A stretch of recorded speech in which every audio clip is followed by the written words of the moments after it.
Seja muito bem-vinda, muito bem-vindo ao nosso programa Contra a Capa, que é esse nosso encontro semanal em que você pode conhecer autores mineiros ou que tenham forte relação com Minas Gerais para poder saber um pouco sobre a sua literatura, sobre a sua vida, sobre curiosidades, sobre temas que eles trabalham e outras coisinhas mais.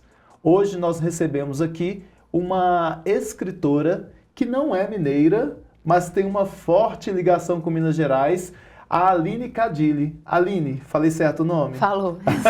Difícil, mas falou, sim. A gente vai falando o nome até a gente acostumar. Acostumar, né? exato. Aline, seja bem-vinda a esse espaço que é nosso, é da literatura.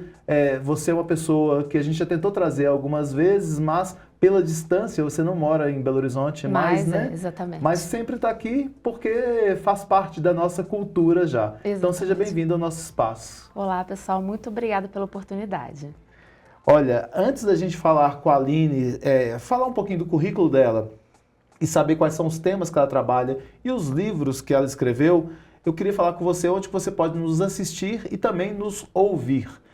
A gente está sempre às quintas-feiras com um novo programa às 19 horas no portal do jornal Hoje em Dia. E também na Claro TV, lá no canal 12, que a TV promove. Então, quinta-feira, às 19 horas, sempre um novo programa. Mas se você perdeu, olha, você pode assistir no nosso YouTube, Jornal Hoje em Dia BH, que sempre estará lá à disposição para você, inclusive, indicar para as pessoas. E também pode ouvir na Rádio Web Hoje em Dia e nas rádios Alvorada FM e Difusora AM de Salinas, na Gorutubana de Janaúba, na Rádio Cidade FM de Corinto e na Rádio Eldorado de Sete Lagoas. Bom, Aline Cadilli, o Cadilli vem da onde? É português. É português? É, exatamente. Aline Cadilli é pós-graduada em Design e Cultura, bacharelada em Publicidade e Propaganda pela Universidade FUMEC, aqui de Minas Gerais, de Belo Horizonte, especialista em comunicação afetiva, tem 43 anos, é carioca, a gente vai perceber porque ainda mantém o sotaque. Exato. Mas olha, nasceu no Rio, morou em Belo Horizonte e hoje está em São Paulo, em Taubaté, na cidade de Taubaté. Você tem 3 filhos? 3 filhos, 3 crianças. Vamos parar por aqui, antes de falar dos livros, e a gente vai falar deles, mas eu queria que você falasse um pouquinho sobre essa questão da comunicação afetiva. O que é uma comunicação afetiva? Na verdade é um termo assim ainda recente quando a gente fala sobre leitura afetiva, comunicação afetiva, né?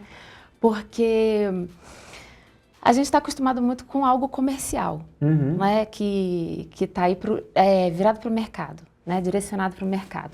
Quando eu trato da comunicação afetiva, eu trago uma responsabilidade sobre a leitura, em que a pessoa não esteja ali só construindo uma biblioteca infantil, em que a pessoa não esteja só montando algo por montar, que ela se preocupe com o tipo de leitura que ela vai entregar para a família, para a criança, né? O que realmente esse livro está comunicando.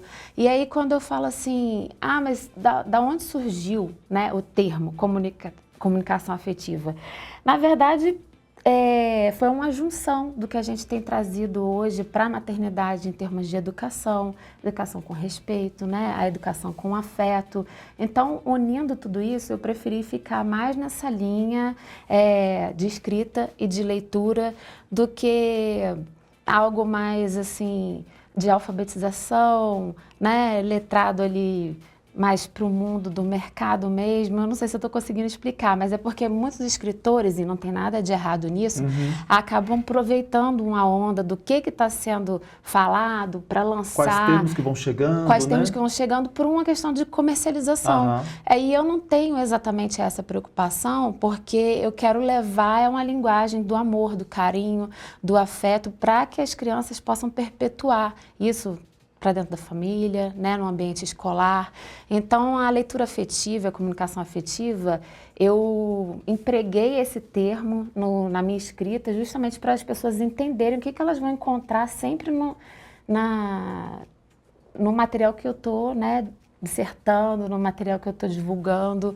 É mais ou menos isso. É interessante, uma vez eu conversando com uma pessoa que faz parte de grupos de adoção, e eu lembrei desses termos que são interessantes e têm força. Ela falou sobre atitude adotiva, Então, a atitude adotiva é só para quem tem o interesse em adotar uma criança, em constituir uma família através, né, via de adoção. E ela falou que não, a atitude adotiva trabalha-se muito no meio das pessoas que estão, né, pleiteando uma adoção, mas você ter uma atitude adotiva é você adotar a novas posturas, né? Exato. É você se preocupar com você, com seu entorno, com o meio ambiente, e fazer com que isso seja atitude de fato, né? Então, assim, não são modismos, mas são termos que a gente não usava, mas que tem força. Exatamente, né? E que é interessante. Faz um movimento agora para poder conscientizar as pessoas. Exatamente. E eles são importantes, porque a gente precisa dessas lembranças de vez em quando, né? É lógico que tem algumas coisas que vêm como modismos e que ficam um tempo e vão embora, né?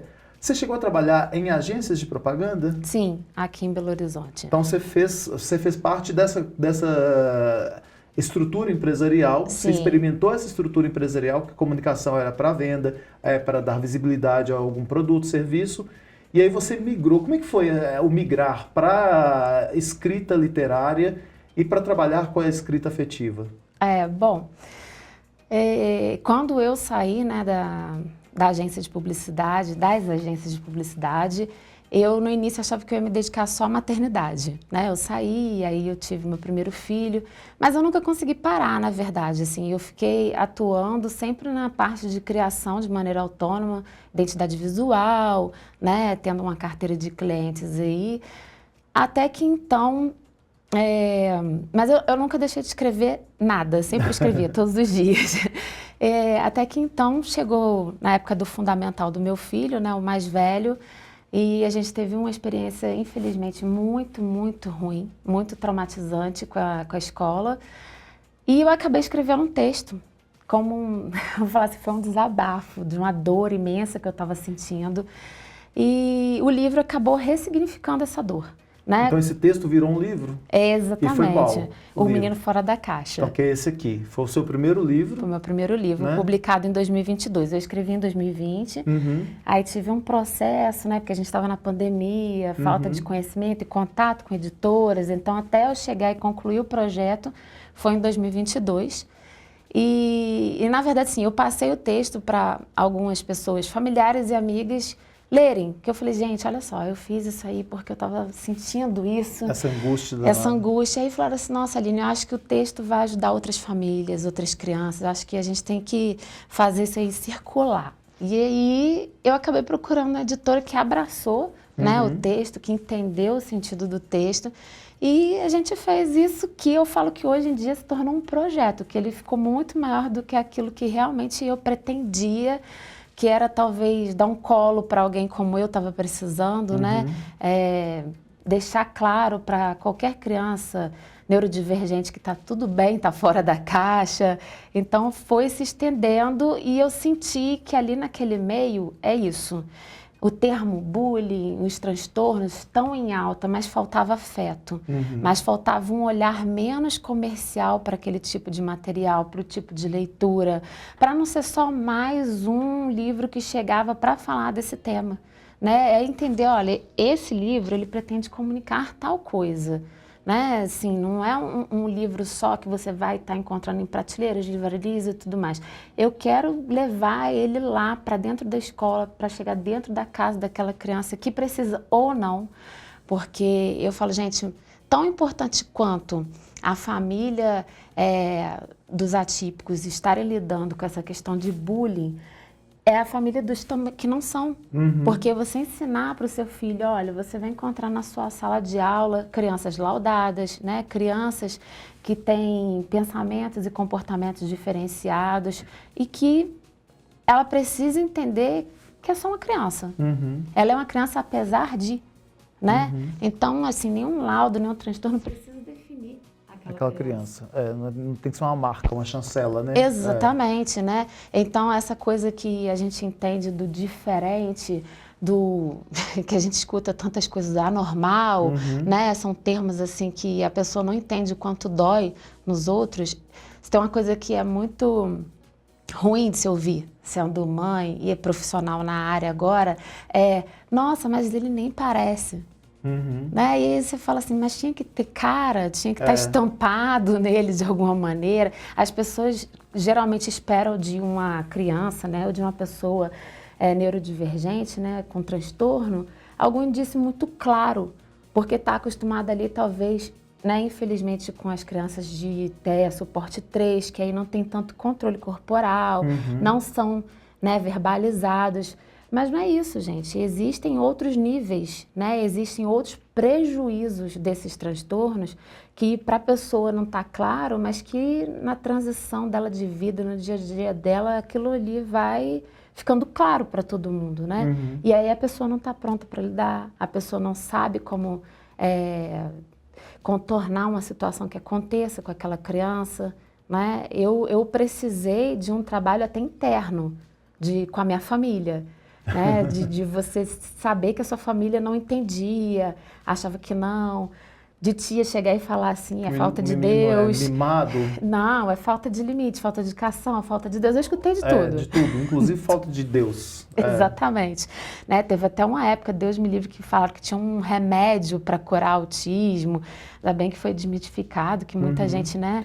Mas conseguiu uma mentira entender dessa atinge muita gente, né? Porque tem gente que ouve e ainda fala sobre isso. Então essas mentiras acabam sendo muito prejudiciais e tem gente que realmente ou é mau caráter ou porque assim, se é desinformado, se informe, né? Mas espalhar coisas desse tipo, eu lembro que já houve pessoas de religiões em cultos ou sei lá o quê, que falavam sobre essa questão de que aquela criança não tem uma doença, ela tá com o demônio. Isso. E aí vem uma questão que vem muito maior, porque mexe com a cultura, mexe com a religião. E como que as mães que não têm informação, porque você buscou informação, você tem informação, mas como que as mães que não têm informação lidam com aquilo? Tomam, né? como verdade. Se fosse anos atrás, mandava para Barbacena, para aquele hospício que tem lá. Exato.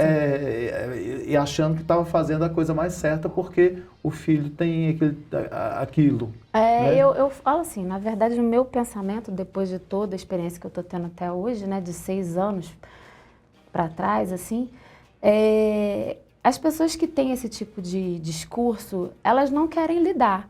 Porque é mais fácil você culpar algo ou alguém do que você ter que estar lidando com aquela criança, né? Então, assim, é uma falta de educação. E assim, hoje em dia eu já tento trabalhar também o limite do discurso da pessoa que fala: a mãe do Laudado usa isso como muleta. A mãe do fulano, tipo assim, usa o transtorno dele para falta de limite, para falta... Não, gente. Para começar, transtorno de déficit de atenção e hiperatividade nunca foi falta, é excesso. Você começa sem conhecimento, né? Sem conhecimento. Primeiro eu escuto falar de doença, eu falo, não é doença, é transtorno, né? A criança, ela tem um excesso de tudo. É assim, mas ela não tem foco. Eu falo assim, ela não tem foco porque ela está com excesso de informação, ela está com excesso de atenção em tanta coisa que naquilo que ela precisava prestar atenção, ela não consegue né, focar. É excesso de energia, é excesso dos pensamentos, que ele começa um projeto, não termina, começa uma ação, não termina, porque já vai fazer outra. Não é a falta, ela está realmente com um excesso. Assim, eu conheço uma profissional muito boa da área, em que eu adoro a analogia que ela faz. É uma Ferrari sem freio. Né? Assim, uma potência uma muito grande. Potência muito grande que tem que entender como dirigir, né? Senão ela vai destrambelhada ali para frente, atropelando tudo que está na frente.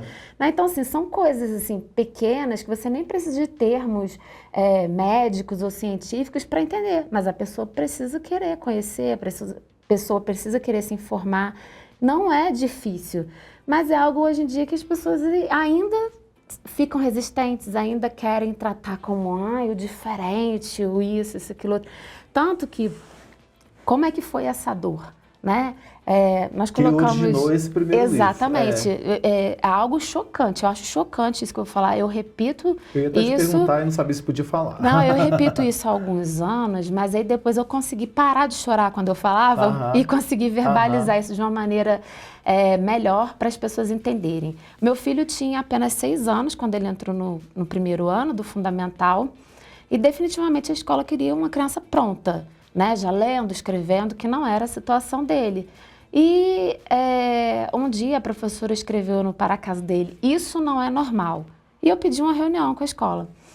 E ao invés de eu conseguir falar sobre esse para-casa, a escola fez 3 horas de discurso, sabe? Para no final virar para mim e falar assim, olha, nós achamos que ele é TDAH do tipo completão, você pega, vai num médico, que eles vão te dar um remédio que vai ser como tirar com a mão, e você traz um laudo de que ele é normal para continuar estudando na escola. E eu fiquei assim, hã?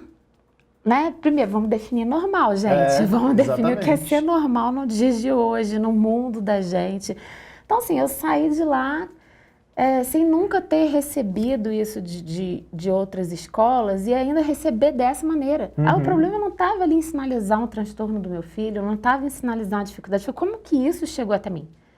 Né? E eu fico pensando, quantas famílias estão no meu lugar? Quantas famílias passam por isso da escola? Assim, no início eu até achava errado, por falta de conhecimento, que a escola tivesse que tomar a frente desse assunto.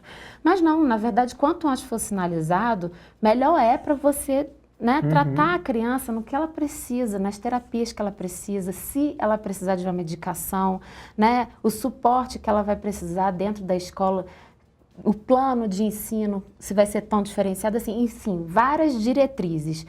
Mas, gente, chegar na pessoa, na família, numa mãe. Tão agressivo assim, de né? maneira tão, né? A palavra para mim Agressivo e foi desumano, né? esdrúxula, né? Eu falo assim que a palavra é realmente essa. E aí eu falo assim, você espera o quê dessa família? Óbvio que eu tirei meu filho dessa escola, né? Lógico. Isso não teria a menor condição dele continuar estudando lá. Mas aí eu pensei, quantas pessoas não passam por isso? Quantas crianças não passam por isso? Vamos deixar o texto de fácil leitura para qualquer tipo de pai e mãe conseguir ler, para qualquer criança conseguir entender, se identificar, se reconhecer, se sentir representado. E aí fui chegando, como eu falei, né, nos professores que hoje em dia têm sido o meu maior público, que falam, eu ouvi falar do seu livro e me procura para poder fazer a roda de leitura, para tentar que seja adotado, né, como leitura do semestre para as crianças, porque eu falo assim, porque ele é uma literatura a partir dos 4 anos, mas eu já fiz leitura dele até o 6º ano, né?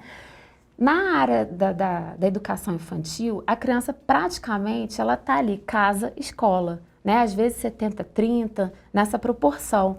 E nenhuma criança nasce preconceituosa. Ela é literalmente uma esponja do ambiente que ela vive, né? Então, se ela estiver dentro da escola fazendo bullying, onde que ela está aprendendo isso? Se a escola fala e garante que não é lá, então vamos trabalhar um ambiente familiar. Se a família fala, eu não ensino, vamos ver o que está acontecendo na escola. Então, assim, ter essa comunicação, e a gente não consegue, tipo, a gente não consegue. Com certeza. Eu fiz palestra para criança, fiz apresentação para criança, mas as escolas ainda têm receio em me colocar em contato direto com os pais. Levam profissionais, neuropediatras, psicopedagogos, levam vários profissionais. Mas não, eu falei, gente, eu sou mãe. Eu estou 24 horas lidando com isso. Você quer um recurso melhor do que esse para você chegar e falar para outros pais com a linguagem deles, sem ter que ficar apresentando gráficos, estatísticas, etc., que às vezes embanana a cabeça da pessoa, do que isso? Eu ainda não consegui esse feito, mas é um objetivo. E fora que, além de ser mãe e trabalhar, né, estar com a criança, não trabalhar, mas estar com a criança o tempo todo, você também tem pesquisado, você tem estudado sobre o assunto. Então, você é mãe, vivencia aquela questão e tem estudado o assunto para poder também tentar entender e fazer com que as outras pessoas entendam. Exatamente. Então, esse seu primeiro livro, que é justamente O Menino Fora da Caixa, foi esse seu desabafo. Exatamente. Né? E aí, esse livro aqui, quando vem Minha Florzinha Especial, ele tem uma certa continuidade? Não, os temas são próximos? Os temas são próximos em termos de comunicação parental, né? Em termos de estar também dentro da maternidade. Mas, como você falou no início, eu tenho 3 filhos, né? E, então, assim... Quais são as idades? São 11, 9 e 8, atualmente. Tá. É uma escadinha. Então, eu tenho aí, eu falo assim, um fundo infinito de inspiração no universo infantil. E a minha filha, ela é a do meio, né? A minha Ana Sofia, ela é a do meio. E eu falo assim, em algum momento eu deixei ela num limbo, coitada. Ela não tem as demandas do irmão mais velho e ela não é o caçula, né? Que tem aquela coisa mais dengozinha. E eu senti que a gente estava perdendo a nossa conexão, a nossa comunicação, que ela não estava conseguindo trazer para mim da mesma maneira que os irmãos, o que ela sentia. Quando ela estava triste ou quando ela estava irritada, ela dava uma volta imensa para conseguir me falar. E eu ficava tentando traduzir aquilo. Eu ficava, meu Deus, o que ela está querendo dizer com aquela história inteira que ela contou? E eu não conseguia. Eu comecei a reparar a maneira como ela brincava com a boneca, o que ela desenhava, né? E então eu consegui, né? Quem adquirir o livro vai entender que eu escrevo através de rimas e versos. Eu consegui novamente com um texto assim que é praticamente cantado. Eu gosto muito dessa leitura que flui, né? Escrever uma história sobre nós duas e sobre a imaginação dela, no sentido como que os pais, seja a mãe com filha, né, seja o pai com o filho, consegue, se observar o mundo da criança, extrair a comunicação dela. Quando eu falo comunicação parental, tá aí. Você consegue extrair, a partir da observação do lúdico, do mundo imaginativo do seu filho, o que ele está querendo te dizer. E é assim, aí a gente se resgatou, né? Todos os dois estiveram envoltos no processo do livro, mas ela mais. Ela escolheu a paleta de cores. Eu vi que você usou o nome dela também, né? No caso eu botei Sofia, não Ana Sofia, mas é Sofia. Aham. Ela se escolheu de cabeça para baixo na capa, porque ela falou que ela é muito sapeca. Que é assim. Ela escolheu a fonte da capa, assim, eu deixei ela muito envolvida com o projeto. Gostei de fazer uma ficção, que no final a pessoa tem que descobrir o que é realidade, o que é imaginação. Isso é legal.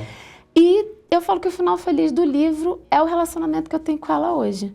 Como que, né, mudou, como que depois de fazer tudo isso com ela, eu falei assim, é essa a chave. É a gente lembrar que apesar de estar assim mergulhado no mundo digital, na geração da informatização, que a gente ainda consegue ter esse laço, né? Que a gente ainda consegue trabalhar isso com a criança. E quando você faz esse tipo de leitura para ela, ela resgata um pouco ali da lembrança que, poxa, eu posso voltar a me relacionar com meu pai, com a minha mãe, né, pelo lúdico, porque não tá fácil pra gente, não tá fácil pra gente competir, põe um limite, põe um tempo, gente, a gente põe tudo isso, mas a gente tá tendo que competir com muita gente, né, com um influencer, com um desenho, eu falo assim, com uma modinha, então assim, esse livro traz mais sobre esse resgate, entendeu? Ele não tá relacionado diretamente com o Menino Fora da Caixa, mas está dentro do universo da maternidade, né, da comunicação parental. Eu também trago essa proposta para as crianças e para as famílias. A leitura dele já é indicada a partir de 8 anos, mas criança de qualquer idade tem adquirido, e eu tento sempre usar uma linguagem que provoque curiosidade no vocabulário da criança, que ela busque palavras que ela ainda não conhecia, mas que não dificulte o entendimento também. Né? Agora, você tem pensado no no próximo livro? Bom, eu já escrevi, e eu tinha feito, vou contar para vocês assim, um spoiler, eu tinha feito ele de maneira inspirada um pouco no filho mais velho e no caçula, em uma situação que eles praticaram muito quando criança. E aí falei pro caçula que eu falei assim, olha, esse aqui é o livro que eu vou lançar inspirado para você. Ele falou para mim, não, eu quero algo relacionado ao futebol. E eu falei, putz, aí eu vou ter que agora elaborar uma história, porque nesse próximo livro eu trago algo sobre a questão do medo da criança, né, sobre as inseguranças. Então eu ia lançar como se fosse do caçula. Não, eu pretendo lançar o livro, mas o do caçula ainda vai ser escrito, ainda né? vai ser escrito. Eu já tenho mais um escrito também para literatura infantil, mas esse tem a ver com os nossos pets E o nosso relacionamento legal. com os felinos, temos 3 gatos, Isso que é. cada um adotou um, cada um adotou um. Então, assim, já são 2 histórias que eu tenho aí para publicar, mas todo mundo pergunta, e o do caçula? Eu falei, do caçula ainda vai sair, ainda vai ter. E do próximo? Todo do próximo mundo... menino que virá? Ah, não, a fábrica fechou, agora já encerramos. Eu coloquei... Que aí vai ser a cada filho um livro? Não, mas agora são só os 3 mesmo, mas eu sou muito grata pela oportunidade que eu tenho com a maternidade, do aprendizado. Quando você falou sobre estudar, né, essa questão para o transtorno, para bullying, eu realmente fiz alguns cursos, né, eu tenho alguns certificados, mas não é dessa maneira que eu queria estar entrando, né, no mundo dos pais, digamos assim. Eu quero realmente um contato mãe, pai, né, um contato parental. Eu acho isso que falta muito dentro do ambiente escolar, né? A instituição pedagógica precisa se conscientizar que não vai ficar mais difícil para eles. Os pais vão exigir tal coisa, os pais vão... Gente, toda adaptação que venha para o bem é válida. Toda adaptação... A gente precisa. Porque é necessário. Às vezes há uma leitura muito de custo, de ônus, mas assim, nem sempre é tudo isso. Às vezes ele é só, sei lá, colocar uma prova em caixa alta. Às vezes é só dar mais um tempinho para a criança terminar uma atividade. Às vezes é só ver que ela está agitada na sala de aula e retirar ela para um outro ambiente para ela se autorregular e depois voltar. São coisas, atitudes simples, entendeu? É o que eu falo que assim, a gente às vezes joga para a escola uma responsabilidade muito grande que é tirada da própria família, mas a sua fala já foi fantástica. Eu sempre falo isso aqui, olha, uma água não nasce da fonte suja. Ela pode ir se sujando, isso para outro contexto que eu falo, uso uma metáfora, tá? Eu uso uma metáfora quando eu vou trabalhar com um projeto social ligado a presos, por exemplo, que não nasce, uma criança não nasce suja, ela vai se sujando no decorrer do processo, e aí quando eu vou trabalhar a educação dentro de uma unidade prisional, que as pessoas olham como se fosse, entre aspas, o esgoto da sociedade, o que aconteceu no meio do caminho que foi transformando aquela criança. E aí você vem falando sobre essa questão do 70-30%, né, em que há influência da escola, mas que há uma influência muito grande da própria família. Então, que a gente tem que reconhecer que a escola precisa fazer mudanças, tem que trazer essa discussão para dentro de si e não fingir que não existe. Exatamente. Né? Não existe racismo aqui dentro, né? Como tem acontecido em escolas grandes, tradicionais, em São Paulo, inclusive, recentemente. Muito. Mas a gente trazer essa discussão porque quem ganha somos nós como sociedade. E não ficar falando, vão fingir, vão falar, vão tentar, e tira seu filho daqui. Né? Porque isso, as crianças têm sido convidadas a serem retiradas da escola, porque o profissional não sabe lidar com aquela situação. Uma palavra que me irrita muito, e que se eu falar alguma coisa errada, se me corrija, tudo bem. Por favor. Mas deve ter alguma coisa dentro da própria medicina que usava esse termo, mas que hoje ele tem uma figura muito pesada e pejorativa, que é retardado. Né? Eu estava conversando isso na Bienal, sobre como antigamente se usavam termos tão pejorativos, tão pesados, para falar sobre aquelas crianças, né, que ninguém tinha os termos corretos, né, para poder implicar o que a criança estava passando, e falava, nossa, criança retardada, uma criança preguiçosa, uma criança lerda, falavam muitas coisas, realmente, né? Então, quando você parte da conscientização para lidar com aquilo ali, isso vai mudar. E a escola tem que lembrar que ela vai sair ganhando. Se ela reeduca uma família, se ela consegue dar o suporte para a criança e tem coisas mínimas, sem custo realmente para a escola, todo o ambiente sai ganhando. Né? E fomentando a sua fala final aí, sobre essa questão da criança se sujar no processo. Do meu filho ter escutado de uma outra criança assim, olha, você é diferente, seu lugar não era nessa sala. E eu paro para pensar, da onde que a criança trouxe isso para ele, né? Realmente eu não vejo, graças a Deus, na escola que ele está atualmente, esse tipo de cultura.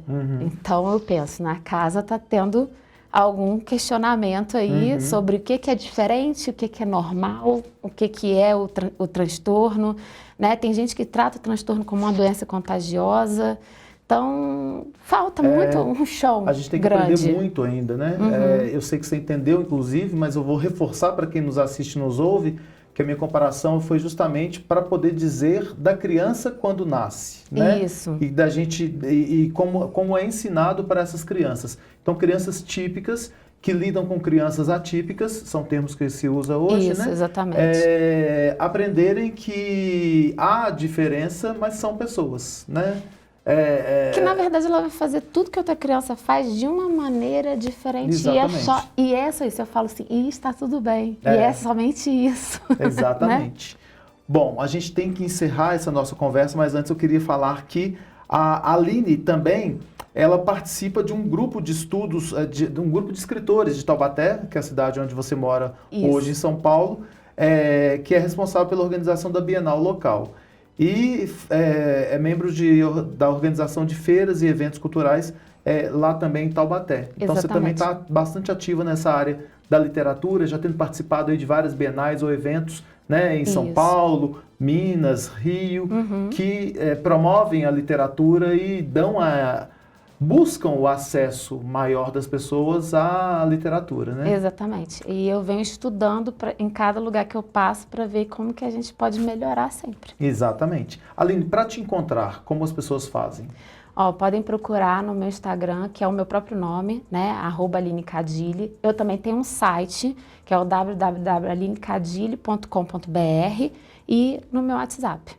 Ok, que lá também, entrando, já dá para... Nesses 2 canais você já consegue acessar. Ok. Aline, obrigado por ter vindo conversar com a gente. Eu sei que você estendeu um pouquinho sua estadia aqui em Belo Horizonte para participar com a gente da gravação. Agradeço por isso também. E a gente se encontra num novo programa na quinta-feira que vem. Até lá.